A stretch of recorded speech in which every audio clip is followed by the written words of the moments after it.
Muito bem, você que está assistindo a nossa aula, hoje nós vamos estudar a aula número 03. Este é o livro que nós estamos estudando, Geografia Geral e do Brasil, dos nonos anos. Quero te convidar para o início do capítulo 2, parte 1. Esse capítulo será visto em dois momentos diferentes, tá ok? E a intenção é que você possa analisar a atuação das corporações internacionais, das organizações econômicas mundiais, na vida da população em relação ao consumo, à cultura e à mobilidade. Veja que na imagem aqui nós estamos tratando sobre tecnologia. E eu vou trazer algumas informações muito importantes que isso poderá ser útil para a sua compreensão do dia a dia, tá bom? Vamos à aula? Muito bem, eu trago para vocês aqui dois termos: investimentos produtivos e investimentos especulativos. Isso está muito ligado às redes globais, tá? Gente, vamos lá, entenda aqui, acompanhe aqui o visual. Quando eu falo sobre investimento, no mundo hoje você sabe que está conectado, muitas pessoas investem, muitas indústrias, empresas investem eh, seu dinheiro para ter uma lucratividade no futuro. Então, quando eles investem seu dinheiro, estamos falando de investimentos produtivos. O que será isso, professor? Está lá no seu livro. São empreendimentos que se materializam, se concretizam. Exemplo, as fábricas foi um investimento produtivo, pode ter levado meses ou ano para que ela pudesse surgir. Os edifícios, as estradas, tudo que ocorre aí onde você mora são investimentos produtivos, elas se materializam. Tudo isso tem uma finalidade de N situações, tá? Quando, por exemplo, surge uma fábrica onde você mora, possibilidades no futuro são a abertura de novos empregos, né, para a cidade. Novos edifícios indica que a cidade está crescendo e que há uma necessidade também receber os, as novas pessoas, os novos migrantes de outros lugares para o seu município. As estradas também vão facilitar a chegada e a saída das pessoas, de mercadorias e tudo mais. E quando eu digo isso, eu digo que o capital produtivo ela é muito importante porque é através dela que é a geração do capital, certo? E a empregabilidade naquele setor. E os investimentos especulativos? Está associado ao que? A prática da compra e venda, na obtenção de lucro mais rápido e elevados.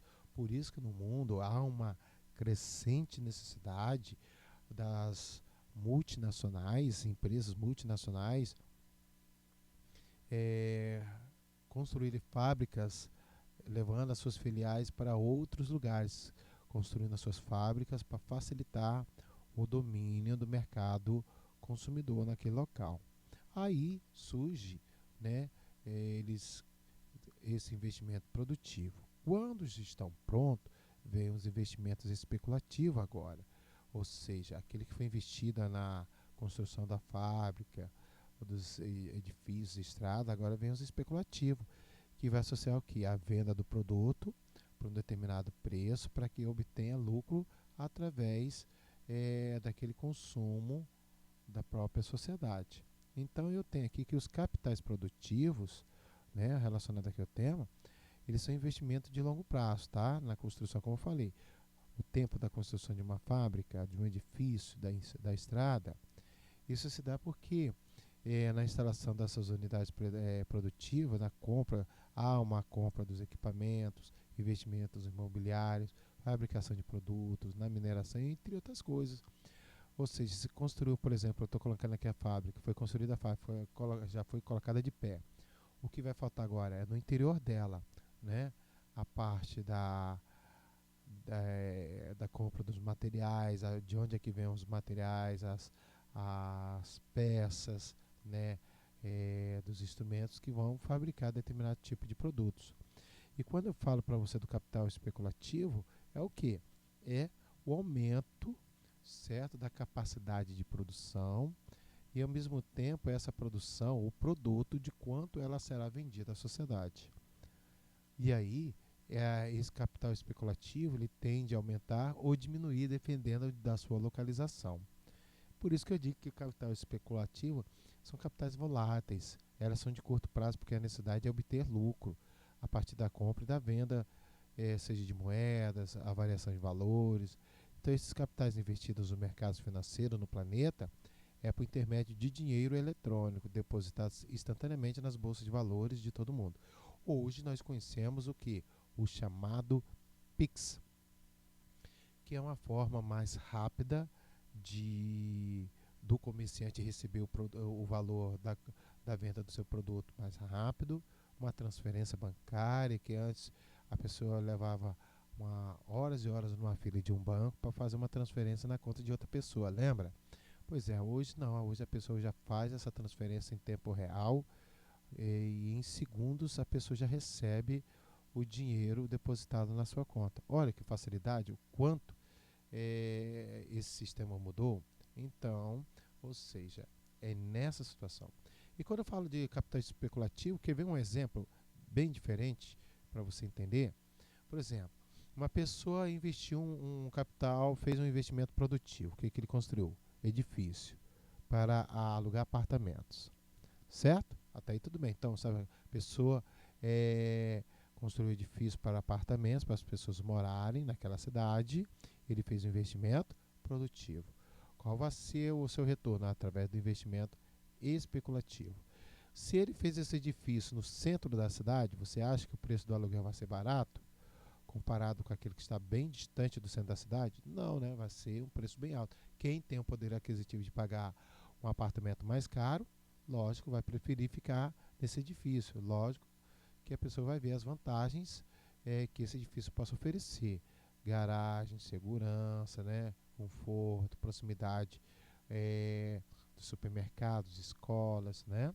Agora, quando você aluga uma casa que está distante do centro urbano, será que o preço do aluguel será o mesmo daquele preço do apartamento no centro da cidade? Sim ou não? Se você diz que não, muito bem, exatamente porque a especulação imobiliária, que nós chamamos assim, ela vai trazer, vai reduzir o preço justamente porque está distante, mas nada que ela não se torne também um preço de um aluguel caro, dependendo do bairro, porque também vai variar o preço para o bairro. Se o bairro é urbanizado, tem segurança, é bem próximo do centro, lógico, o aluguel daquela casa poderá ser mais alto. Então, tudo isso varia de acordo com as necessidades existentes por ali, né, e as possibilidades. Copiou a informação, deu para entender? Investimento produtivo, a pessoa constrói alguma coisa, vai deixar tudo organizado, e o especulativo será a cobrança deste produto ou do serviço a pessoas interessadas. Então, olha só aqui no gráfico para você ter uma noção. Nós temos aqui um gráfico que mostra do ano de 2005 a 2017 investimentos produtivos no mundo por países, por grupo de países. Países de economias desenvolvidas, em desenvolvimento, em transição. E o nível total. Então as linhas mostram aí, as linhas verde economias desenvolvidas, as de laranja em desenvolvimento, ou seja, países que estão saindo daquele patamar ruim para um patamar melhor. Economias em transição porque está saindo de uma situação precária para melhorar um pouco. É típico de países africanos. E a gente vai ver uma totalidade, como é que isso reage no mundo todo. Por exemplo, em 2005, empresas investiram em torno de 500 milhões. Isso em países desenvolvidos. Veja que abaixo disso foi em países em desenvolvimento, como o caso do Brasil. A reação do mundo, que na época, no mundo, no modo geral, chegava em torno de $1 bilhão. Veja que o ano de 2007 houve um crescimento enorme dos países desenvolvidos, mas a partir de 2007, seguindo até os anos de 2010, houve uma queda, tendo uma reação de crescimento positivo em 2012, volta a ter queda novamente em 2014, sobe para 2015 o crescimento, mantém-se estável até o ano seguinte, chegando os países desenvolvidos em 2017 tendo uma queda. O mundo reagiu da mesma forma, de acordo com os países ricos. Preste atenção como é aqui, ó, a nível mundial, a reação ela segue praticamente os países desenvolvidos. Então, a pergunta explorando o gráfico aí para você ver como é a dinâmica. Há momentos. Agora, se pergunta-se por que que o gráfico chegou a crescer e depois teve uma queda. Porque houve fatores no mundo. Em 2008 houve a crise imobiliária que fez os investimentos produtivos diminuírem essa situação. E essa crise imobiliária se estendeu até 2014. Ou seja, para você ter uma ideia, que uma crise. E atualmente, nós estamos falando de 2022. Será que esse quadro também, se a gente fosse analisar os países desenvolvidos, em desenvolvimento, em transição, será que seguiram quase parecido com esse mesmo patamar do gráfico apresentado aí? Com certeza, né? Alguns países tiveram uma queda muito grande a partir de 2020 devido à pandemia no mundo todo, né?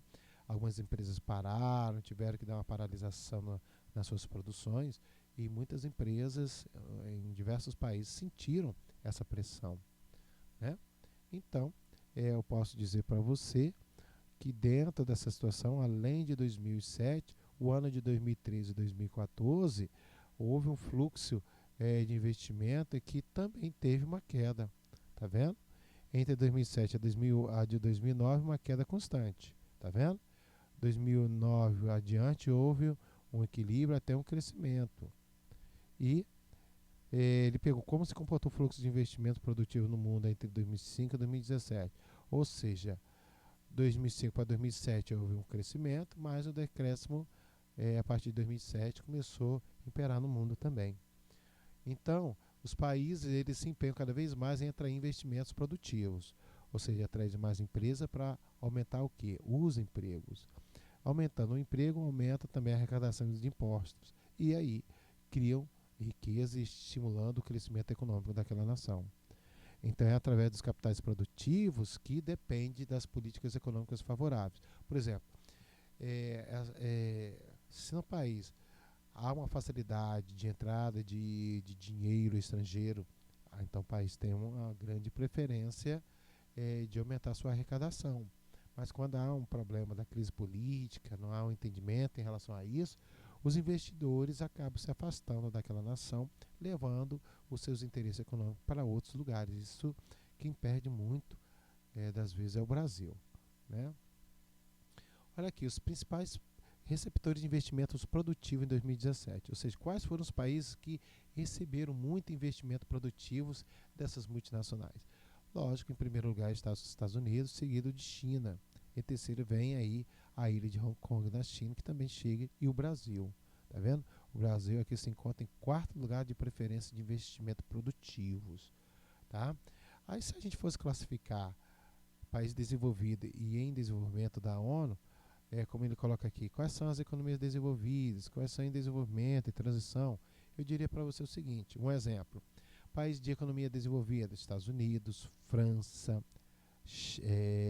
não vou dizer China, porque a China não é um país desenvolvido, ela está em desenvolvimento, mas diria que França, Austrália, Suíça, Alemanha, Irlanda, Rússia, Canadá são países desenvolvidos, certo? País em desenvolvimento, coloquei China e Brasil. Veja, por mais que a China esteja aí apontando em segundo lugar, mas a sua economia ainda é em desenvolvimento. Ou seja, existem alguns fatores que lá ainda não permitem ela ser chamada de país desenvolvido devido ao quê? Porque nem toda a sua população chinesa usufrui daquilo que é a capital, Tóquio, usufrui da tecnologia, do desenvolvimento da educação e tudo mais, né? Então isso daí é um contraste bastante igual que eu penso também com o Brasil. Bom, gente, vamos realizar uma atividade. Você vai realizar a atividade com seu professor de geografia. Eu aqui juntamente com meus alunos. Muito obrigado e até a próxima aula.